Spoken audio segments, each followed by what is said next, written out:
Wari is in 1997 gi matamgi wari ni.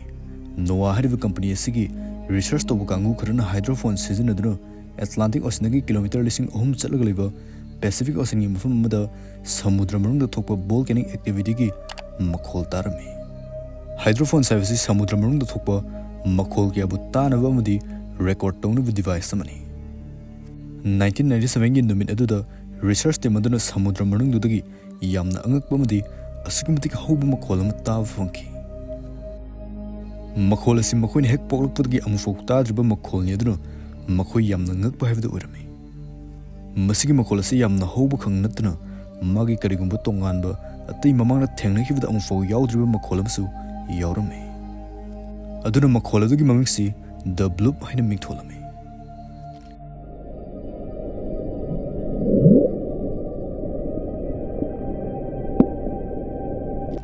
Madugi matung chahi kya chupna masigi makhol asina scientist singbu ahing kya tumhan khide amadi makhol asi angakpa mystery habdu urami. Makhol asigi maramda scientist singi wakalda wahang kya ama thoklaki.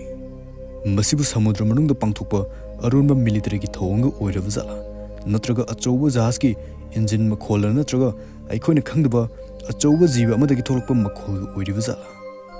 Masigi maramda scientist singna karisu khangmngamlamde. Asumna chahi kya gi matung amuk scientist amadi research tobu kanguna volcanic activity amadi earthquake bu study tawnawgi damakta Antarctica gi manakta hydrophones kya thadaduna yenglami. Matamadu 2005 ni mamangi aduga chamanaba makhol adu amukka staba fangki. Handakti makhol adu fazana study toruba matung karino habdu asengba khangba ngamki. Makhol adu atai karisu oramtre Antarctica da acho achobu unmapai habdi glaciers adu ningkhai kura tholukpa ice quake adugi makhol oramki. Asumna chahi nipan gi matung research kya tawba matungda the bloop ki mystery asi solve tawki. Masi solve tawba ngamlaga sung ngasi scientist singna karino haiba khangba ngamdriba samudra manungda askumtik luba mafamda thengnakiba angakpa singi wari kya amadi leiri. Hello friends, ai samuksu sports pamna pamjaba misak amani. Aduga sports isda karamana thoini natraga kani habigi prediction tawruga knowledge phajana leizaragadi paisa yamna tanbe are.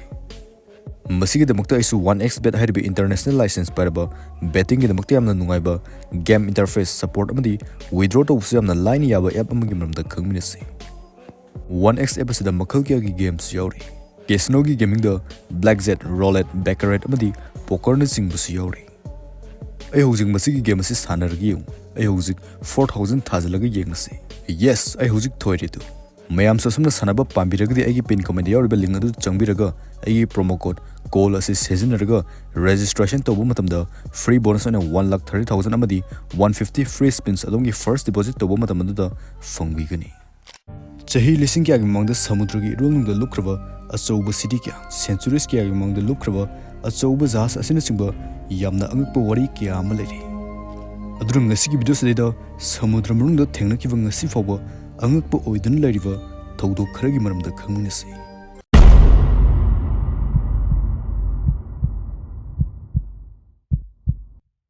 Matamadu 1916 gi matamni Japan dagi Kihashiro Aratake ko nupa amana thawai khubakta haptuna Yonaguni island gi samudra sida kumlame.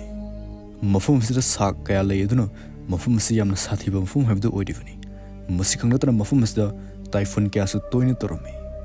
Yamna sathiba maramna mafum si scientist amni research team na changba yabagi ayaba piramte. Adubu Kihashiro na thawoiduna samudra manungda kumlaklami samudra gi ising adu langtrik langna lui amadi kari kari le habdu mayek sengnu fanglami. Mahakna sum kumlakpana 26 meter yorpada yamna ngakpa kari gumma ma thengnarami. Samudra manungda kari no khangdaba yamna chawba structure ma leiba adu mahakna thengnarami. Madugi mana mi ataisu kawraklaga yengmada structure adu chahi lising kya gi mamangda miyoibana saramba posak oiramki. Structure adu 290 meter sange aduga 120 meter pai yamna wangba building amagumani. Structure adu diving toroga loini yengmadi oithokloi khanbadagi mafum adu sonar scanning torome aduga structure adugi 3D model am semki. 3D model adu sembal loirpadadi leiriba miyam adu yamna angakpa oinaki. Structure adugi sakamasi chahi lising gi mamangda miyoibana saramba yamna chawba amadi asukumidik fajaba ningthau konung amagi saktamni. Structure adugi manungda changnaba achouba lami amsu yawe aduga matonda kakhanaba stairs kya su yawi.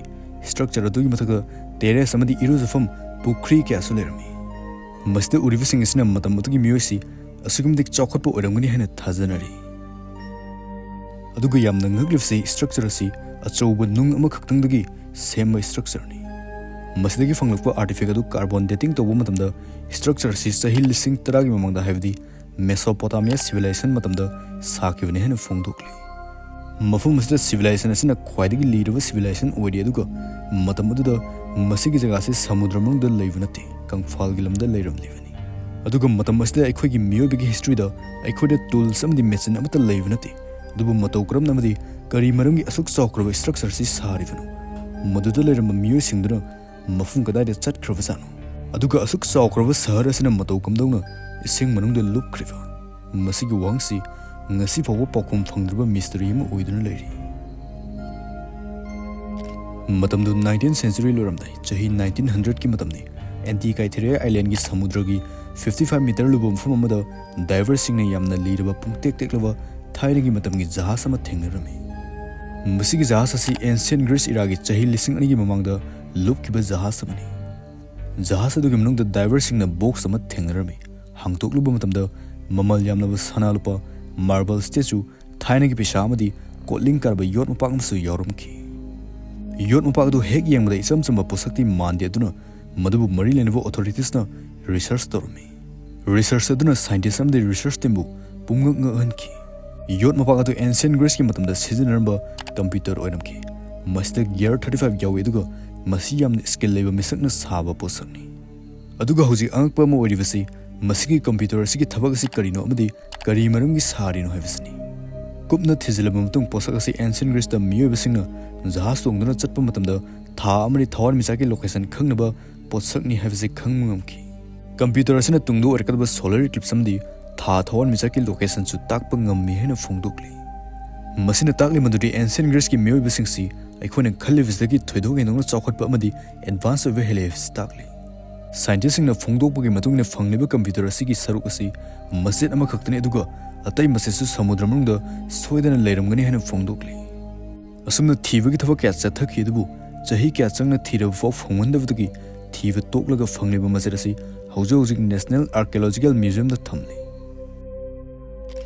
matamdu June 2011 Ocean X hariba company sigi divers singna Baltic sigi 90 meters lubum phumdagi yamna chawba ANGKPA karino khangdaba structure ma thengnakhi structure asi 60 meter chawi duga disk ki sewai masida natna structure asi UFO ga masak chap manaki structure asi sonar scanning tawu matamda masi somdagi metal khaktana saba oiramki masi miyoi banatraga alien singna saba amadi soidana oige dori achumba khangnabgi damag lepa leitna chahi 10 gumdai chumna investigation tawkhedubu masi ngasi fawa karino haiba khangmangamdri masi karamba matamda kamdawna kanana karigidamuk sarivnu haibsi ngasi fawa mystery ama oiduna leiri chawkraba samudra sida mystery samdi arunba kaya de soidana adumuk leigadorivani samudra manungdagi phangdogba potshk kaya ngasi fawa karino haiba khangmangamdremdi podcast na miyoi vekhoida wahang kaya gi paukhum thialivani nongma divers amdi research team khrana meter 4 sangba